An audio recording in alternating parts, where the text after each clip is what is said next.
eu acredito que o povo, ele começou a achar que isso é um direito e elas se adaptaram a esse direito de modo a vida deles ser, vamos dizer, um misto de fazer um bico e ganhar um Bolsa Família, ter um parente que recebe um empreguinho numa prefeitura. Ter mais um filho. Então, às vezes, mais. Exato, isso acontece. Isso acontece. No Maranhão isso acontece muito. Eu vou lá pro Maranhão, eu vi isso no Rio Grande do Norte. E não é que assim que as pessoas vão tendo filhos para receber, mas teve um, soma aqui, soma com a aposentadoria da avó, mora todo mundo junto. Ou seja, o Bolsa Família e o assistencialismo criaram, vamos dizer, nas pessoas um estilo de vida em que, sei lá, 70% dos recursos vem de algum auxílio do governo, 30% vem do trabalho. Qual o problema desse modelo? Que alguém está pagando isso. E sabe quem está pagando? O motoboy que está fazendo entrega, o entregador, o motorista de Uber. Alguém está ralando para outra pessoa ganhar um benefício. E esse outro alguém, na maior parte dos casos, sabe o que é? É pobre. Tem um pobre trabalhando para outro pobre trabalhar menos. Isto, para mim, é errado. E é mexer na ferida, Renan. Lógico, eu vou perder voto falando isso. Eu vou perder voto. Você vai mexer numa ferida muito grande. Sim. Só que o que eu digo? Olha, se você é um homem e uma mulher jovem, saudável, que está recebendo Bolsa Família, o que eu vou fazer é o seguinte: quando você for no CRAS para pegar o seu cartãozinho e receber Bolsa Família, eu vou te convidar para uma frente de trabalho. Todos os municípios têm concentração de pessoas no Bolsa Família, nós vamos montar frente de trabalho. Você vai ganhar até um pouco a mais, só que você vai fazer coisas. Vamos fazer frente de trabalho em infraestrutura, alguns de limpeza. Trabalha. Ocupa a tua mente, sai de casa, participe de um trabalho com outras pessoas. Isso é uma coisa boa, vai te fazer bem para sua cabeça e para sua autoestima. E nós vamos fazer frentes de trabalho. Quem fez isso? Franklin Roosevelt, presidente dos Estados Unidos nos anos 30, chegou a ter 3 milhões de jovens trabalhando nesse modelo. Vamos fazer isso, vamos trazer uma energia de construir, não uma energia de dar. A educação realmente muda, transforma o ambiente, transforma o ser humano, isso sem dúvida alguma. Eu sou a favor disso, ao invés de dar Bolsa Família, o gás, a energia elétrica, realmente ensinar essa pessoa, dar a educação para essa pessoa ter dignidade. Sim, e meios para ela trabalhar. Meios. O Estado hoje, você tem municípios inteiros que não têm trabalho. O Estado faça a frente de trabalho, chama as pessoas que estão recebendo auxílio para trabalhar. Agora, você tem uma mãe que tem 2 filhos, ela tem um problema de saúde, tem diabetes, não consegue andar. Sim. Aí tudo bem. Sim. Não estou falando, sabe, tem e esse benefício é útil para essa pessoa, e eu não acho que os brasileiros... Porque tem que ser humano, tem que ser um governo humano também. Humano. Agora, um homem formado, 25 anos... quer fazer um bico às vezes e receber um Bolsa Família, você desculpa. Tem um monte de gente trabalhando de entregador, correndo o risco de ser assaltado, pagando imposto para você ficar encostado. Eu não vou deixar você ficar encostado. Marmanjo e marmanja, com 25, 23, 30 anos de idade, que quer ficar levar a vida na flauta, eu não vou deixar. Vai ter frente de trabalho, vão ralar e vão gostar. Porque vai trabalhar, o trabalho dignifica. Tem que ser assim. Senão eu estou desrespeitando... Volto a colocar milhões de brasileiros que estão se matando de trabalhar. Teve um menino hoje que eu encontrei no Parque Taquaral, era um fã nosso. Ele trabalha numa empresa aqui em Campinas e nas horas vagas ele trabalha de entregador. Ele trabalha 7 dias por semana e aí fazendo uma poupancinha para ele. Pô, esse cara... Eu vou desrespeitar esse cara muito se eu não fizer nada sobre esse assunto. Muito. Você quer ser presidente. Dito isso, quer ser? Muito. Eu vou mudar o Brasil se eu for presidente do Brasil. Ganha. A primeira ação que você faz quando entra? Eu vou decretar estado de defesa no Brasil.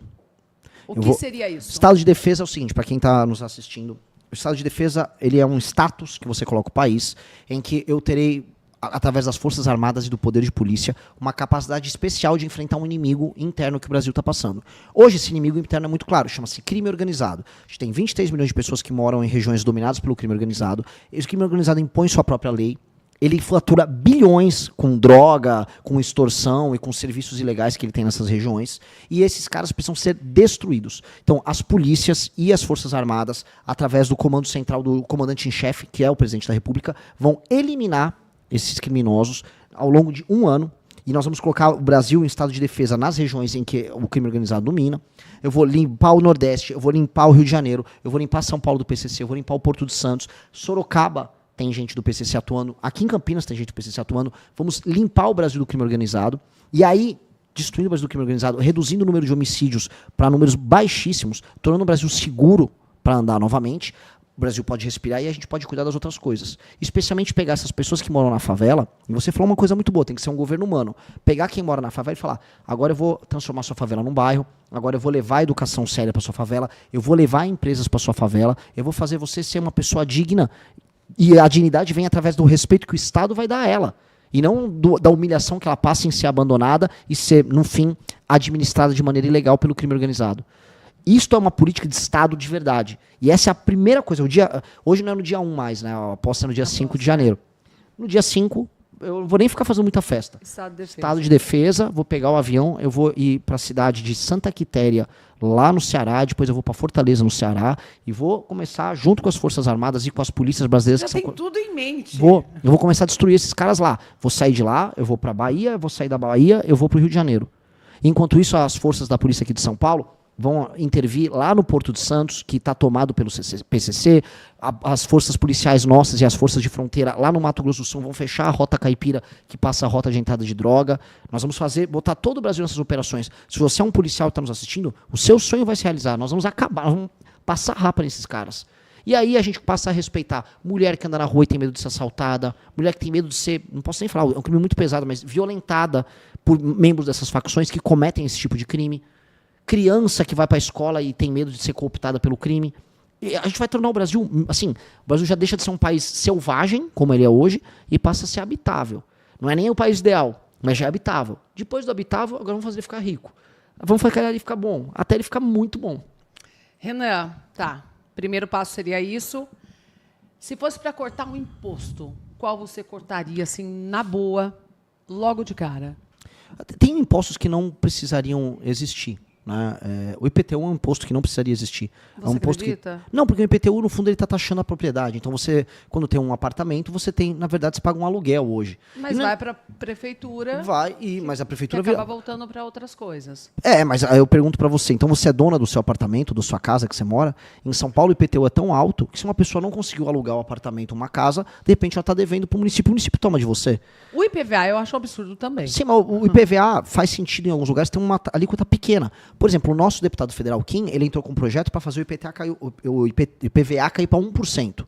1%, uma merreca. Excelente. E aí, o que é baseado esse 1%? No peso do carro, como é nos Estados Unidos. Porque o IPVA tem que ser um imposto para fazer com que a rua fique circulável. Logo, se um carro é leve, ele paga menos imposto. Se um carro é pesado, ele paga mais, mas não muito mais, igual a gente está pagando hoje. E aí, mas Renan, de onde você vai tirar esse dinheiro? O Kim Kataguiri, nosso deputado, ele propõe redução de gastos com publicidade do governo. São bilhões de gastos com publicidade. Tira o gasto de publicidade do governo, você economiza com esse gasto, e do outro lado você entrega a redução do IPVA. E aí todo mundo vai poder, até consumir mais carro. Você poder comprar um carro novo, um carro elétrico, você renova a frota, melhora a qualidade do oxigênio, porque você vai ter uma frota que polui menos. É melhor para todo mundo, certo? É melhor para a indústria automobilística, é melhor para o meio ambiente, é melhor para as contas públicas, é melhor para as pessoas. Por que a gente não faz? Bom, a gente fez, a gente entrou com o projeto. Então, claramente é um imposto que eu reduzia. E, no geral, eu reduziria a alíquota de tudo. Do imposto de renda ao imposto sobre circulação de mercadoria. Assim, você acha que daí a conta fecharia? Primeiro eu tenho que cortar o gasto. A gente tem sempre aquela discussão. Você vai cortar o gasto primeiro ou vai baixar o imposto primeiro? O Brasil está com quase 90% de dívida nos próximos 2 anos. Sim. A dívida está estourando. É muito financiamento. O Brasil Como a gente resolve isso? Eu tenho que cortar o gasto e dividir e diminuir os juros que a gente paga na conta Selic. O juro só diminui se as pessoas que compram títulos brasileiros perceberem assim, o Brasil vai pagar. Pensa assim, pessoa que está assistindo, para não parecer abstrato. Se você está devendo muito na praça, está com o nome sujo, você não vai conseguir pegar um dinheiro com juros baratos no banco. Você vai ter que ir num agiota. O agiota vai te cobrar uns juros muito caros e vai te bater se você não pagar. O Brasil está hoje no agiota. Então o Brasil, como ele tem fama de gastão e não consegue pagar as próprias contas, ele tem que pagar uma taxa de juros absurda. Então o que nós vamos fazer? Vamos mostrar para todo mundo, eu consigo pagar a conta, eu vou reduzir gasto estúpido e agora eu não vou pagar um juros tão alto. Não pagando juros tão alto, reduzindo a taxa de juros que nós pagamos, a famosa taxa Selic, o juros vai ficar mais baixo, não só para o Brasil, mas para as pessoas. E aí, com juros mais baixos, as pessoas consomem mais. Isso tem um efeito positivo. E também, reduzindo esses gastos todos, eu posso cobrar menos impostos. Então, eu vou começar cortando primeiro os gastos, depois cortando imposto. Você acredita que hoje o Brasil está polarizado ou manipulado? Nossa, grande ponto, manipulado. Porque polarização não é necessariamente ruim. Você pode ter 2 lados bem construídos, só que você não tem 2 lados de verdade. Eu desafio as pessoas que estão nos assistindo, deve ter fã do Lula, do Bolsonaro no chat. Fale 3 propostas para 2026 do Flávio Bolsonaro e 3 propostas do Lula. Não vão lembrar porque não tem. O Lula não propôs nada, nem o Flávio Bolsonaro. Se eles não propuseram nada, e não tem nada a propor, então as pessoas só gostam deles. E se as pessoas só gostam por um exercício de afeto, de amor, eu amo o Bolsonaro, eu amo o Lula, então vocês são manipulados emocionalmente, porque o Lula não ama vocês, nem o Bolsonaro ama vocês. Eu acredito também que seja manipulado pela seguinte questão, Renan, as pessoas não conseguem enxergar o Banco Master. Sim. Estourou a bomba agora, mas a bomba não é de agora. Sim. É de antes. Sim. Vem de antes. Sim. A questão do INSS. Estourou a bomba agora, no governo Lula. Mas não aconteceu no governo Lula apenas. E as pessoas não conseguem enxergar isso. E quem é de extrema-direita ou esquerda, aí sim começa a falação, né? Não, é porque é por conta do governo petista, tal. Mas não consegue enxergar que começou lá na época do governo Bolsonaro. Sim. É incrível isso. Os dois escândalos. E, a verdade, as pessoas não estão revoltadas com os dois escândalos, porque esses dois escândalos pegam os dois governos. Exatamente. E pegam membros dos dois. Então, só que eles não conseguem. Não, quando um é está do assustador. lado de lá, não consegue enxergar isso. Por exemplo, não adianta você falar. Não, tanto que assim, eu pergunto para os bolsonaristas que estão no chat, por que vocês só falam de um pedaço do escândalo do Banco Master? Porque a turma do PT está envolvida no escândalo? Tá. O escândalo do Banco Master começa com um produto financeiro fraudulento chamado Credit Sexta, lá na Bahia, com o PT da Bahia. E depois a turma do Vorcaro, que é o dono do Banco Master, ele começa a comprar, né, através de contratos, figuras do governo Lula. E ele se reuniu 3 vezes com o governo Lula. Então aí um bolsonarista, pera. Então é pra xingar o escândalo do Master, né? É o escândalo do petismo. Aí eu viro, calma, homem. Vamos lá. O escândalo cresce e estoura quando o Banco Master faz relações dentro do governo Bolsonaro com o Ciro Nogueira, consegue uma MP que beneficia eles para que eles fizessem ainda mais crédito consignado fraudulento, que foi uma MP que foi emitida em 2022 no governo Bolsonaro. Eles dão dinheiro para as campanhas do Bolsonaro e do Tarcísio aqui em São Paulo. Eles têm relação com igrejas ligadas ao bolsonarismo, como a Igreja Lagoinha, lá em Minas Gerais, que é uma igreja ligada à direita. Políticos de direita estão envolvidos. Escândalo de INSS. Pegaram muita gente do PT no escândalo do INSS. Sim, pegaram também a mesma Igreja Lagoinha no COAF envolvida. E parece que o escritório de advocacia do Flávio Bolsonaro tem relação com o escândalo.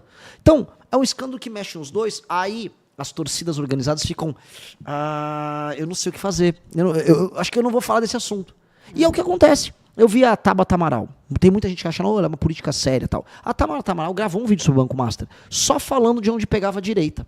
O Nicolas Ferreira, tem muita gente que gosta dele. Olha só esses petistas. Entendi. Cada um conta o seu recorte. Que tal a gente contar toda a história? Que basicamente a classe política brasileira, junto com o STF, junto com o Centrão, roubou vocês.